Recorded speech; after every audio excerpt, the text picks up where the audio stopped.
I live in South Central. This is South Central. Liquor stores, fast food, vacant lots.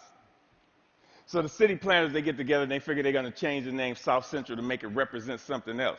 So they change it to South Los Angeles. Like this is going to fix what's really going wrong in the city. This is South Los Angeles.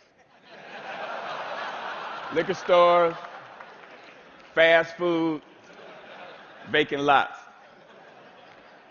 Just like 26.5 million other Americans, I live in a food desert. South Central Los Angeles, home of the drive-through and the drive-by. Funny thing is, the drive-throughs are killing more people than the drive-bys. People are dying from curable diseases in South Central Los Angeles. For instance, the obesity rate in my neighborhood is like 5 times higher than, say, Beverly Hills, which is like probably 10 miles away. I got tired of seeing this happening. And I wonder, how would you feel if you had no access to healthy food? If every time you walk out your door, you see the ill effects that the present food system have on your neighborhood? I see wheelchairs bought and sold like used cars. I see dialysis centers popping up like Starbucks. And I figured this has to stop.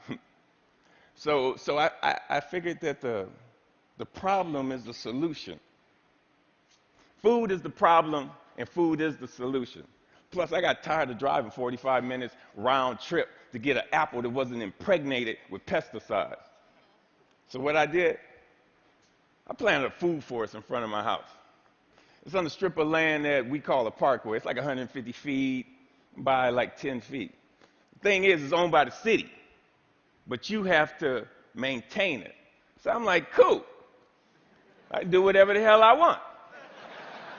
Since it's my responsibility and I got to maintain it, and this is how I decided to maintain it. So me and my group, LA Green Grounds, we got together and we started planting my food forest, fruit trees, you know, the whole nine, for vegetables.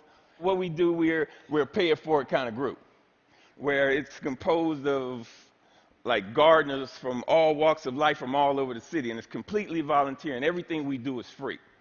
And in the garden, it was beautiful. And then somebody complained. The city came down on me, and basically gave me a citation saying that I had to remove my garden, which this citation would turn into a warrant. And I'm like, come on, really? A warrant for planting food on a piece of land that you could care less about? And I was like, cool, bring it. Because this time it wasn't coming up.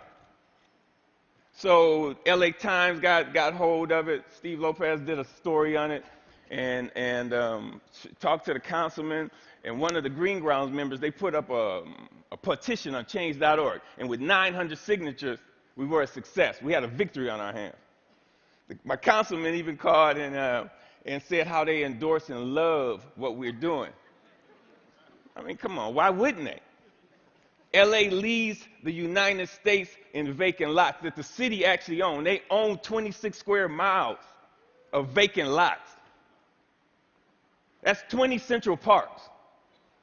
That's enough space to plant 725 million tomato plants. Why in the hell would they not okay this? Growing one plant will give you 1,000, 10,000 seeds. Okay. When $1 worth of green beans will give you like $75 worth of produce. It's my gospel. I'm telling people, grow your own food. Growing your own food is like printing your own money. Thank you. See, I have a legacy in South Central. I grew up there. I raised my sons there. And I refuse to be a part of this manufactured reality that was manufactured for me by some other people, and I manufactured my own reality. See, I'm an artist.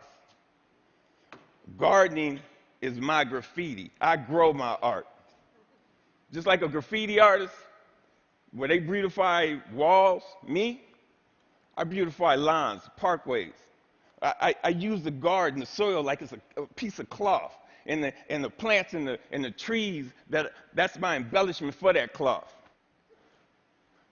You'd be surprised what the soil could do if you let it be your canvas. You just couldn't imagine how amazing a sunflower is and how it affects people. So what happened? I have witnessed my garden become a tool for the education, a tool for the transformation of my neighborhood. To change the community, you have to change the composition of the soil. We are the soil. You'd be surprised how kids are affected by this.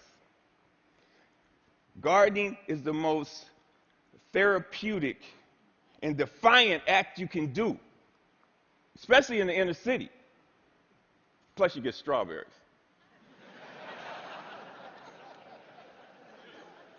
I remember this time, there was this mother and a daughter came. They were. It was like 10:30 at night. And they were in my yard, and I came out, and they looked so ashamed. I'm like, man, it made me feel bad that they were there. And I told them, you don't have to do this like this. This is on the street for a reason.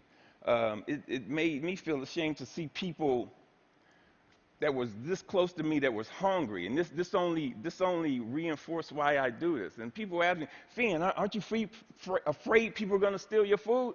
And I'm like, hell no, I ain't afraid they're going to steal it. That's why it's on the street. That's the whole idea. I want them to take it, but in the same time, I want them to take back their health. There's another time when I put a garden in this homeless shelter in downtown Los Angeles. The guys, they helped me unload the truck. It was cool. They just shared the stories about how this affected them and how they used to plant with their mother and their grandmother. And it was just cool to see how this changed them if it was only for that one moment. So Green Grounds has gone on to plant maybe like 20 gardens. We've had like 50 people come to our dig-ins and participate in this, all volunteers. If kids grow kale, kids eat kale. If they grow tomatoes, they eat tomatoes. But when none of this is presented to them, if they're not shown how food affects the mind and the body, they blindly eat whatever the hell you put in front of them. I see young people, and they want to work, but they're in this thing where they're caught up. I see kids of color, and they just on this track that's designed for them that leads them to nowhere. So with gardening, I see an opportunity where we can train these kids to take over their communities, to have a sustainable life. And when we do this, who knows? We might produce the next George Washington Carver. But if we don't change the composition of the soil, we will never do this. Now this is one of my plans. This is what I want to do. I want to plant a whole block of gardens where people can share in the food in the same block. I want to take shipping containers and turn them into healthy cafes. And now don't get me wrong. I'm not talking about no free shit, because free is not sustainable. The funny thing about sustainability, you have to sustain it.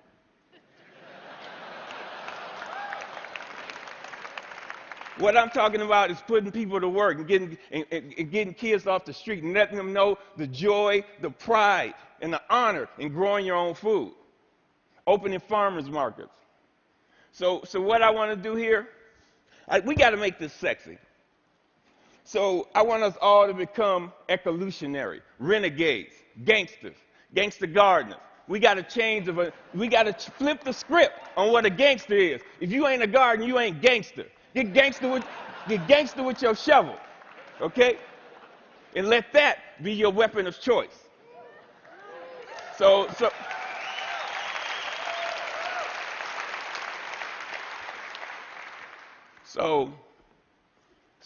basically, if you want to meet with me, if you want to meet, don't call me. If you want to sit around in cushy chairs and have meetings where you talk about doing some shit, where you talk about doing some shit. If you want to meet with me, come to the garden with your shovel so we can plant some shit. Peace. Thank you. Thank you. Thank you. Thank you.